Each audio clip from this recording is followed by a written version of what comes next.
Hello दोस्तों, कैसे हैं आप सब। आज की वीडियो एकदम खास है। मैं आपको ऐसी वेजिटेबल्स बताने वाली हूँ जो आप नवंबर के महीने में लगा सकते हो टेरेस पर, बैल्कनी में या फिर रूफटॉप पर। छोटे छोटे ग्रो बैग्स में आप लगा सकते हो, कंटेनर्स में लगा सकते हो, सिंपल पॉट्स में, जहाँ चाहे आप इसे उगा सकते हो। मैं हूँ आपका दोस्त और होस्ट और आप देख रहे हैं जैविक गार्डन, जहाँ हम टेरेस, बैल्कनी और रूफटॉप गार्डनिंग को एकदम सिंपल और फन बनाते हैं। वीडियो शुरू करने से पहले एक छोटी सी रिक्वेस्ट है, अगर आप नए हैं इस चैनल पर तो सब्सक्राइब कर लीजिए और छोटा सा जो घंटी आप देख रहे हैं बेल आइकन, इसको भी प्रेस करके रखिए ताकि मेरी वीडियोस आपको टाइमली मिलते रहे। और नवंबर खत्म होने से पहले मैं चाहती हूँ कि आप अपनी गार्डन में विंटर वेजिटेबल्स लगाए लीजिए। लास्ट चांस है, मैं नहीं चाहती हूँ आप मिस करें। और अगर आपको ये वीडियो हेल्पफुल लगे तो कृपया करके लाइक जरूर कर दीजिएगा और कमेंट सेक्शन में बताना कि आप कौन सी वेजिटेबल इस बार लगाने के बारे में सोच रहे हैं इन विंटर सीजन में। मैं हर एक कमेंट को पढ़ती हूँ और इसका रिप्लाई भी देती हूँ। तो दोस्तों, वेजिटेबल लगाने से पहले कुछ इंपॉर्टेंट टिप्स भी है जो आपको हमेशा ध्यान देना है। ये टिप्स अगर आप फॉलो करोगे तो आपकी गार्डनिंग जर्नी एकदम स्मूथ और सक्सेसफुल होगी। तो टिप नंबर 1, जो भी वेजिटेबल्स मैं आज बताऊंगी इस वीडियो में सभी ग्रो बैग्स में, कंटेनर्स में, गमलों में आप लगा सकती है। तो अगर आपके पास जमीन नहीं है कोई बात नहीं है, टेरेस है, बैल्कनी है, छोटी सी जगह है, बस वही काफी है। टिप नंबर 2, लीफी ग्रीन्स जैसे पालक, मेथी, धनिया, ये सब 6 to 8 इंच के शैलो कंटेनर्स में आप लगा सकती हैं। ज्यादा गहराई इसकी जरूरत नहीं है। फ्लैट ट्रेज आप गमले में इसे लगा सकते हैं। टिप नंबर 3, रूट वेजिटेबल जैसे गाजर, मूली, चुकंदर, इन्हें 8 to 10 इंच के गहराई चाहिए। तो ऐसा ग्रो बैग या गमला आप चूज करिए जिसमें अच्छी गहराई हो, क्योंकि इनकी रूट्स नीचे तक जाती है तो इसे स्पेस बहुत चाहिए होता है। टिप नंबर 4, ये बहुत इंपॉर्टेंट है, पॉटिंग सॉइल मिक्स सही बनाना है। लिसन केयरफुली, 60% आपको गार्डन सॉइल लेना है, 30% कंपोस्ट और 10% सैंड। इसे ड्रेनेज अच्छी होती है। ये मिलाकर एक अच्छा सा मिक्स बनाइए और इसके बाद बोन मील या रॉक फॉस्फेट इसमें मिला देना है। बोन मील से घबराने की जरूरत बिल्कुल भी नहीं है, ये नेचुरल है और प्लांट्स के लिए बहुत अच्छा होता है। अगर फिर भी आप इसे यूज करना नहीं चाहते हैं तो रॉक फॉस्फेट का यूज कर सकते हैं, सेम बेनिफिट्स आपको मिलेगा। लेकिन जरूरी या तो बोन मील या रॉक फॉस्फेट, दोनों में से कोई एक आप मिला सकते हैं अपनी पॉटिंग मिक्स में। पॉटिंग मिक्स के ऊपर अगर आपको डिटेल में वीडियो चाहिए तो अभी कमेंट करिए पॉटिंग मिक्स बनाना या रेडी करना, तो मैं जरूर इसके ऊपर वीडियो बना दूंगी। टिप नंबर 5, पूरी धूप चाहिए वेजिटेबल्स को। जहां मैक्सिमम 6 to 8 आवर्स की सनलाइट आती हो वहां आप वेजिटेबल्स को लगाओ। कुछ वेजिटेबल्स पार्शियल शेड में भी लगाई जाती है, वो मैं आगे आपको बता दूंगी कि कौन सी वो वेजिटेबल्स हैं। इसके बाद कंसिस्टेंट एक वाटरिंग बहुत जरूरी होता है। मॉइस्चर चाहिए बट पानी रुकना नहीं चाहिए, क्योंकि सर्दियों में फंगस और रूट रॉट का भी चांस बहुत हद तक बढ़ जाती है। तो बैलेंस आपको बनाना सीखना पड़ेगा, ज्यादा भी नहीं और कम भी नहीं। टिप नंबर 7, रेगुलर हार्वेस्टिंग करते रहो, स्पेशली ग्रीन्स के केस में। अगर आपको टाइम नहीं मिल पाती है हार्वेस्टिंग करने के लिए तो प्लांट मैच्योर होके प्लांट धीरे धीरे मरने लगेगा। तो प्लांट मैच्योर होने से पहले इसे हार्वेस्ट कर लीजिए तो ये फिर से फ्रूटिंग देना ये जारी रखेगा। और हाँ दोस्तों, एक इम्पोर्टेंट बात है, अगर आपको प्रीमियम क्वालिटी की ग्रो बैग्स, ऑर्गेनिक सीड्स या नेचुरल फर्टिलाइजर्स चाहिए तो डेफिनेटली jaivikgarden.com पर विजिट करो। हम टेरेस गार्डनर्स के लिए स्पेशली डिजाइन ग्रो बैग्स लाते हैं डिफरेंट साइजेस में, यूवी ट्रीटेड, ड्यूरेबल और अफोर्डेबल। सीड्स भी 100% ऑर्गेनिक और हाई जर्मिनेशन रेट वाले होते हैं। फर्टिलाइजर्स भी completely natural, no harmful chemicals, सिर्फ ऑर्गेनिक फर्टिलाइजर हम jaivikgarden.com पे आप सबके लिए लेके आते हैं। तो अभी विजिट करिए, डिस्क्रिप्शन में इसका लिंक है, चेक इट आउट। तो अब आते हैं असली मजा पर। वो कौन सी जबरदस्त वेजिटेबल्स है जो आप नवंबर में लगा सकते हैं। दोस्तों, सबसे पहली चीज है चुकंदर या बीटरूट। ये एक सुपर हेल्दी वेजिटेबल है। सैलेड में आप खा सकते हैं, जूस बना सकते हैं या इसका सब्जी भी बना सकते हैं। सीड से डायरेक्टली आप इसे लगा सकते हैं। 8 to 10 इंच की गहराई वाले कंटेनर चाहिए। रूट वेजिटेबल्स है तो इसलिए 10 से 12 इंच के ग्रो बैग में 5 से 6 बीटरूट्स इजीली आप लगा सकते हैं। बेस्ट पार्ट है, पार्शियल शेड में भी आप इसे लगा सकते हैं, मतलब जहाँ सिर्फ सुबह या शाम की धूप आती हो वहाँ ये परफेक्ट होता है। 60 to 70 डेज में ये रेडी हो जाता है। नंबर 2 पर है मूली। व्हाइट वाली, लाल वाली, छोटी, गोल वाली, रेड वाली, सभी वेराइटीज आप लगा सकते हो। अब छोटी जो गोल वाली रेडिश होती है मूली, जो सुपर फास्ट ग्रो करती है, मतलब विद इन अ मंथ आप इसे हार्वेस्ट कर सकते हो। मैं पर्सनली इसे टेरेस पर हमेशा लगाती रहती हूँ और साल भर मैं इसको लगाती हूँ और बहुत ही इजी होती है और काफी टेस्टी होती है। लेकिन गर्मी के टाइम पे मूली उतनी अच्छी होती नहीं है तो मैं रिकमेंड नहीं करूंगी। सर्दियां आ रही है तो ऑब्वियसली आपको मूली इस टाइम पे लगाना ही चाहिए, क्योंकि मैं बेंगलोर से हूँ तो लगभग पूरे साल उतना हाई टेम्परेचर नहीं रहता है समर के टाइम में भी, इसलिए मूली लगभग पूरे साल हम उगा सकते हैं। बट आपके क्लाइमेट क्लाइमेट के अनुसार आपको देखना पड़ेगा। तो इसका जो ग्रोइंग करने का तरीका होता है, सीड्स आपको डायरेक्टली बिखेरने होते हैं। 8 से 10 इंच की डेप्थ इसका मिनिमम चाहिए। जैसे मूली बननी शुरू होती है तो इसके ऊपर हमें थोड़ा सा स्पेशल केयर करना पड़ता है, मतलब थोड़ी और मिट्टी आपको डालना पड़ता है अराउंड दी प्लांट, तो ये अच्छे से ग्रो करता है। 10 से 12 इंच कंटेनर में 5 से 6 रेडिशेस तो आराम से आप लगा सकते हैं। 25 से 40 दिन का मिनिमम टाइम लगता है हार्वेस्टिंग के लिए। इसके बाद आती है पालक, आपका मेरा सबका फेवरेट, सबकी पसंद, सुपर न्यूट्रिशियस और घर का पालक मार्केट वाले से तो 100 गुना टेस्टी होता है। ग्रोइंग इंस्ट्रक्शंस की अगर बात करें तो सीड से लगाओ, पार्शियल शेड में भी लग जाती है पालक। 6 to 8 इंच की शैलो कंटेनर परफेक्ट होता है। रेगुलर हार्वेस्टिंग किया करो, इससे प्लांट बिजी रहेगा और लंबे टाइम तक आपको हार्वेस्ट मिलता रहेगा। टाइम टू टाइम जरूर इसका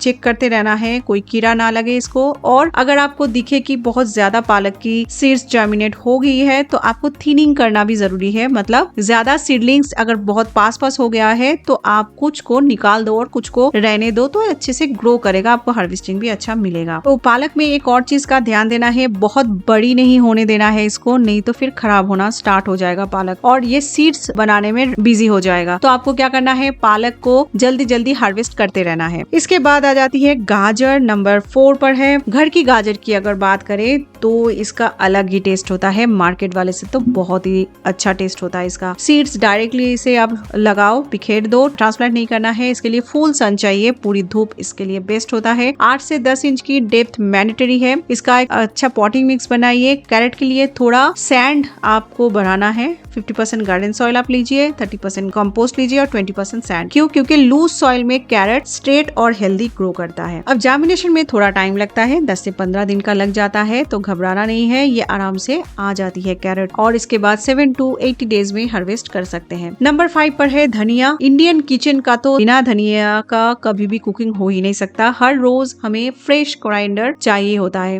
तो कैसे मिल सकती है ये? सीड्स को आप लाइटली क्रश करके इसे आप 4 to 6 आवर्स भिगो के रख सकते हैं, या फिर मैं जनरली क्या करती हूँ, थोड़ी सी लाइट क्रश करके इसे बिखेर देती हूँ और इसके ऊपर से थोड़ा सा मल्चिंग कर देती हूँ और फिर पानी देके इसको पार्शियल शेड में लगा देती हूँ। इसको भी फुल सन चाहिए होता है, लेकिन जब ये इनिशियल ग्रोइंग स्टेज में होता है, जैसे जर्मिनेशन स्टेज पे होता है, तो इसे पार्शियल शेड में आप लगा सकते हैं। 6 to 8 इंच के कंटेनर काफी होता है इसके लिए और हर 2 वीक में थोड़ा थोड़ा आप सीड्स इसका लगा दीजिए, तो आपको महीने भर तक इसका हार्वेस्टिंग मिलता रहेगा। ये बहुत जल्दी उगता है, तो आपको हर 2 से 3 वीक में सीड्स लगाते जाना है। बाहर की पत्तियों से काटना आप शुरू कर सकते हो और प्लांट के बीच में से तो कभी भी मत काटो। रेगुलरली कटिंग से धनिया और भी बुशी बन जाता है। 30 से 35 दिन के बाद ही आप हार्वेस्टिंग करना स्टार्ट कर दो। इसके बाद आता है बहुत इंपॉर्टेंट, प्याज। अगर पहली बार आप लगा रहे हो तो सीडलिंग से स्टार्ट कर लो। लोकल सब्जी मंडी से भी आपको ये मिल जाएंगी, सीड से भी आप लगा सकते हो, बट थोड़ा पेशेंस चाहिए क्योंकि ये जर्मिनेशन होने में ही प्याज की बहुत टाइम लग जाता है। नवंबर तो परफेक्ट मंथ होता है प्याज लगाने के लिए और इसका अगर आप ग्रो करेंगे तो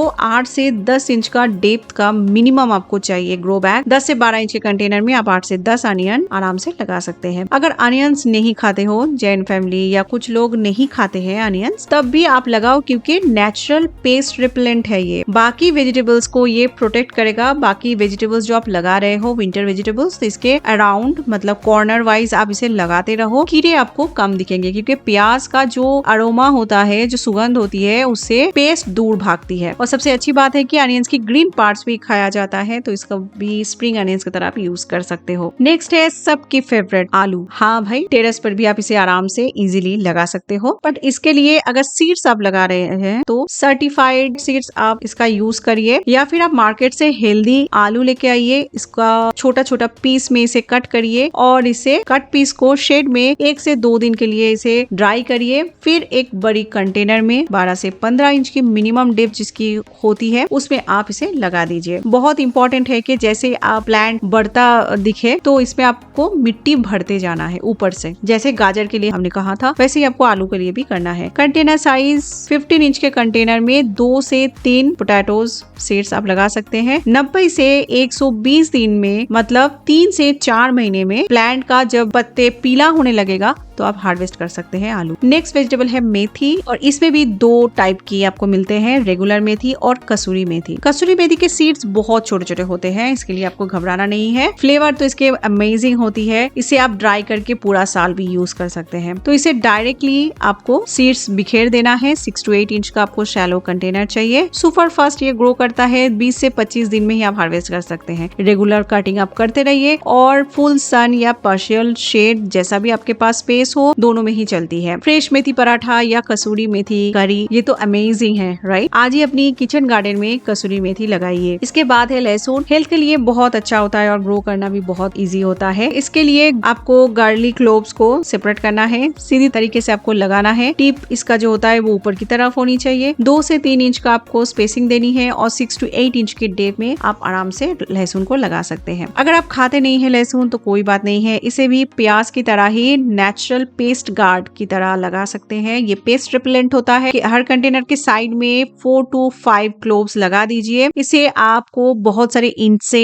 कीड़े मकोड़े से और कीट से आप दूर रहेंगे, आपकी गार्डन दूर रहेगा। 40 से 50 दिन के अंदर आपको ग्रीन गार्लिक दिख जाएंगे और जो मैच्योर हो जाता है उसे थोड़ा सा टाइम लगता है, 6 to 8 मंथ्स भी लग जाते हैं। इसके बाद बहुत प्यारी सी सब्जी, सबको ही खाना बहुत पसंद आता है, वो है मटर। ताजे मटर की मिठास का तो अलग ही बात होता है। सीड्स को हमें 4 to 5 आवर्स में सोक करके रखना पड़ता है, फिर डायरेक्टली आप कंटेनर्स में इसे लगा सकते हो। इसके लिए सपोर्ट या ट्रेलिस की जरूरत होती है क्योंकि इसका वाइन से तो होती है, ये वेल वाली सब्जियों में क्लाइम करती है, तो आपको इसके लिए ट्रेलिस बनाना बहुत जरूरत होती है। इसकी 10 to 12 इंच का मिनिमम कंटेनर आपको लेना है, उसमें आपको बीज लगा देनी है। तो पीस को यानी मटर को कूल वेदर बहुत अच्छा लगता है, तो नवंबर परफेक्ट होता है मटर लगाने के लिए और इसे आप लगभग 60 to 70 डेज में आराम से हार्वेस्ट कर सकते हैं। इसके बाद आती है लेटस, सैलड की पत्ते। लेटस में रेड, ग्रीन, बटर, बहुत सारी वैरायटीज की आती है लेटस। ये हेल्दी भी होता है और सैलड में, सैंडविचेस में, बर्गर्स में ही यूज होती है। सीड से या सीडलिंग से इसे ग्रो किया जाता है। 6 to 8 इंच के शैलो कंटेनर परफेक्ट होता है। पार्शियल शेड में भी ग्रो को होता है। कूल टेम्परेचर्स इसको बहुत पसंद है। हार्वेस्ट की बात करें तो 30 से 40 दिन में इसके पत्ते आप हार्वेस्ट कर सकते हैं। इसके बाद आता है सलजम। सलजम एक ऐसी वेजिटेबल है जो बहुत अंडररेटेड है लेकिन टेस्टी काफी है। डायरेक्ट सीड से ग्रो किया जाता है।